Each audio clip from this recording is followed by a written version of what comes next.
Is starting earlier always better?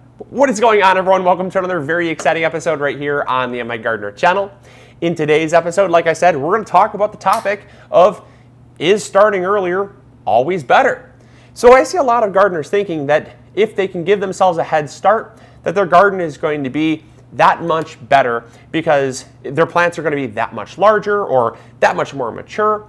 And so if they're that much larger and that much more mature when they move them out into the garden in the spring, that means that it should be that much better, right? And it's not always kind of a simple 1 + 1 = 2 equation. And so kind of in a very short answer, if you didn't want to watch the rest of this video, the answer is no. Starting inside earlier is not always going to be better. And so if you don't really care to learn about the how and the why and expand on your knowledge of gardening, then just pause this video, move on to another one. But I'd recommend staying if you do care about learning and you do want to learn about why this is, because I'm going to talk about all of the reasons why starting indoors earlier is not always going to be better. The first reason why starting indoors earlier is not always going to be better is because there's lots of plants that don't like to be transplanted from starts inside. If you start things like root crops, radishes, carrots, things like potatoes, rutabagas, parsnips, a lot of your root crops, they do not like to be transplanted, so starting them inside is not going to give you any better of a head start, and if anything, is only going to set you back because it's going to cause stress and damage to the overall plant, and then that's what you're growing is the root. So if you damage it or it causes transplant shock when you're moving it out into the garden, you're only setting yourself back. You're not actually doing yourself a favor, and there's plenty more plants that would probably prefer the garden space that you have indoors under your grow lights, things like tomatoes and peppers. So, dedicating space and time and resources to those plants that don't like to be transplanted in the garden or transplanted at all, those are really going to be a waste of time anyways. So why bother starting those inside early? And I see so many gardeners thinking that just it's a blanket thing that you have to do, which is to start early. And in so many cases, there's just not a reason to. Now, I am going to be starting some lettuce. That's why I'm here. I'm starting my garden, my indoor garden, I should say. And so I am going to be starting some plants. But that's what brought me to this idea of, what if I was actually starting my garden right now? There are people, believe it or not, and if you are one of those people, don't take this as a bad thing, but there are those people that as soon as their garden is dead outside, they're like turning on their grow lights, getting ready to start. And I'm thinking, okay, now I'm not going to make a blanket statement here by saying that will never result in a better garden overall, but I would say in probably about 90 to 95% of cases, that's not going to result in a better garden. There might be an outlier 5% that have really mastered how to do that, and we'll get into the reasons why it's probably so low. That 5% is probably a very fortunate few that have a lot of resources and infrastructure and experience and things that allow them to start their garden so early. But for the 95% that would start their garden in like December or January, for most people, that's going to result in probably worse results overall. For those of you wondering what I'm using, I'm actually using a combination of 50-50 mix of potting mix and compost. If you're wondering why I'm using compost indoors, it's because I actually sterilized it. I don't like using fresh compost from outside because it brings a lot of creepy crawlies and other nasties in. And we did a video talking all about this and how to properly sterilize your compost so that you can use it indoors. I love the nutritional, the nutritional benefit of it, as well as the fact that it saves us money. But I don't like to bring in, insects and molds and mildews and other things like that. So I actually sterilized it in the oven, and I have a video on how I did that and just our procedure. And I'd recommend checking it out if you want to use this method. But it's great. I love this mix. It's so soft, and I did pre-moisten it, so it's going to accept these seeds really well. And that brings me to the second reason why starting seeds indoors does not always result in a better garden overall, and that's because you start too early. So it's only the second week in January, and I thought to myself, let's say I was starting tomatoes right now. there's probably somebody out there, and again, if you're that person, it's not a bad thing, but there's probably someone out there wanting to start their tomatoes right now. And trust me, I want to start my tomatoes right now. I would love to start my peppers right now. Things that take 85 to 90 days to mature, I'd love to start them right now. The only problem is it's just way too early.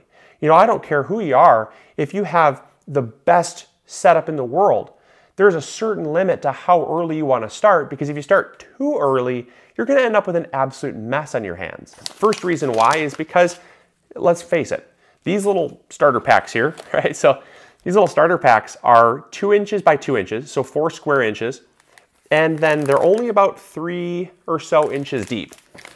So if I take, let's say, 4 times 3, so 12 cubic inches of soil. 12 cubic inches of soil is not nearly enough to grow a tomato plant for, what is it, probably 10 to 11 weeks before our first frost day. 10 to 11 weeks before our last frost date. It is recommended that generally for tomatoes, you plant 5 to 7 weeks. That's 5 weeks, you know, ideally 7 weeks if you like really know what you're doing and you really have the setup.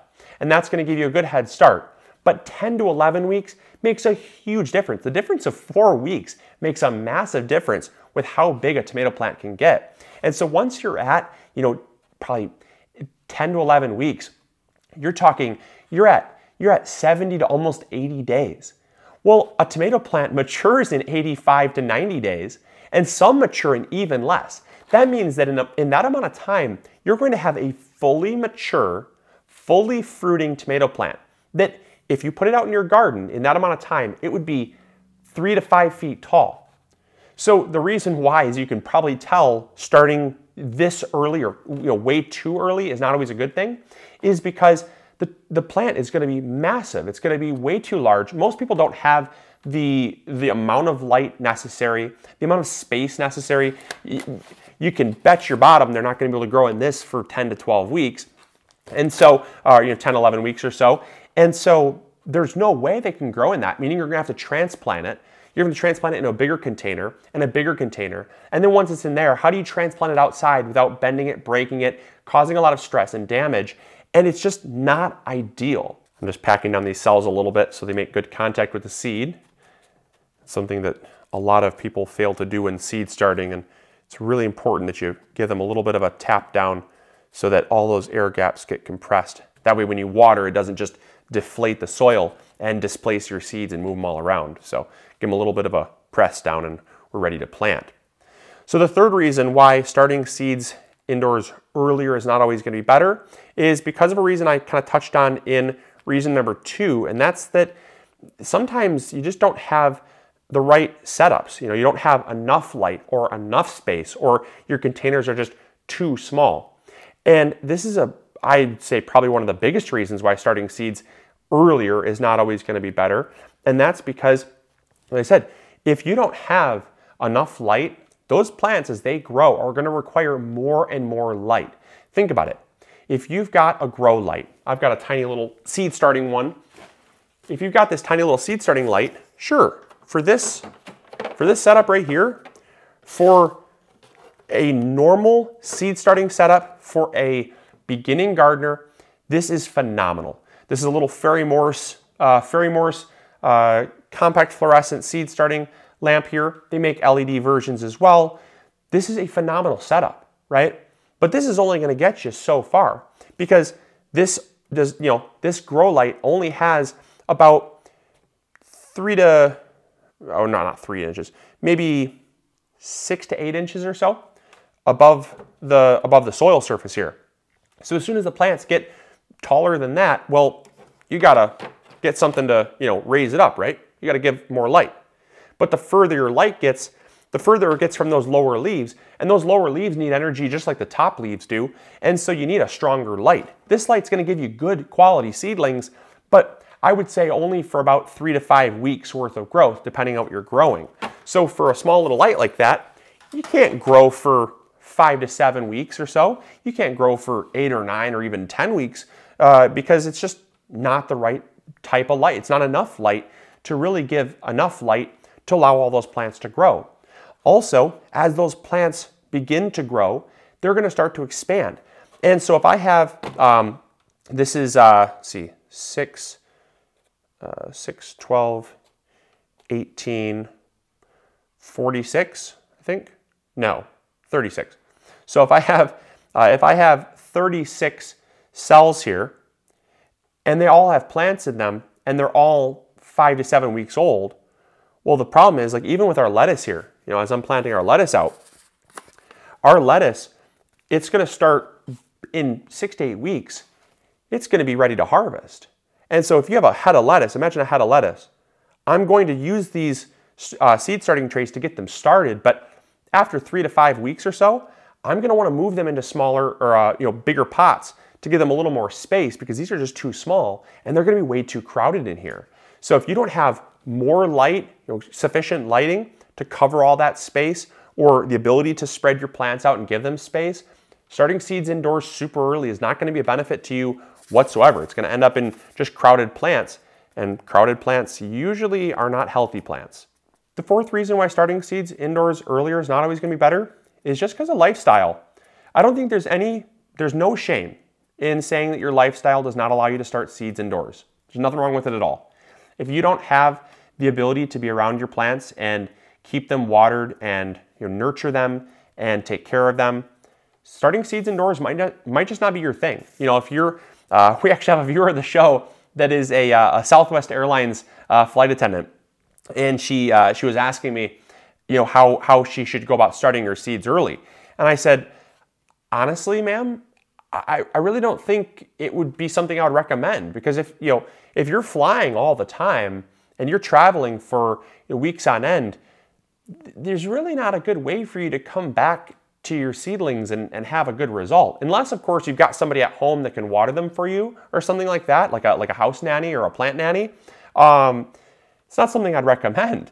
And so she was a little bit discouraged by that, but I told her, I said, look, your lifestyle just doesn't really allow you to start your seeds indoors early. And that's fine. And that is a common reason why people should not start their seeds indoors early. If they're, if they travel for work a lot or if they vacation a lot, it's not something that I'd recommend. It just isn't. And the final reason why starting seeds indoors is not always going to be better is because of cost.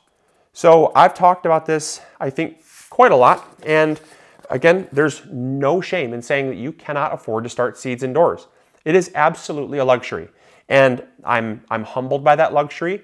I never take it for granted. It's something that I understand. I'm very grateful to have these beautiful grow lights. I could not have afforded them. They were given to me by a viewer of the show. They wanted to buy us a gift for the show, and so he wanted to buy us them, and I wasn't going to turn it down.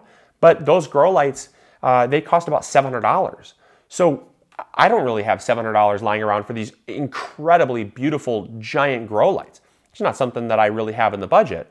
And for most people, they don't have that. Now I have, I could buy quite a few of these suckers right here, and I'd do just fine.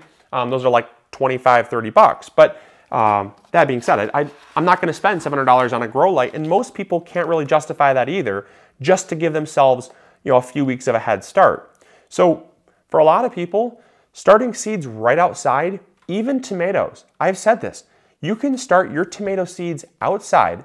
If you drop a tomato on the ground and it goes through winter and sprouts in the spring, by the time that tomato plant sprouts and you take a sprout that you started indoors or in a greenhouse or something like that and plant it in the ground, come middle of July, you will barely be able to tell a difference between those two plants. Hate to say it. You might have more fruit on the one you started earlier because it's going to be a little bit further along.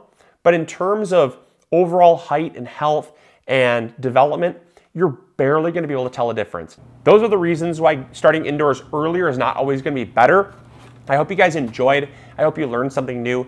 If I missed one or two, let me know in the comments box below some other reasons why starting indoors earlier might not be better. But I hope you guys enjoyed. Hopefully you learned something new. As always, this is Luke from the MIgardener channel, reminding you to like this video, subscribe if you've not yet already, and we'll catch you all on the next episode. All right, take care, everyone. Bye.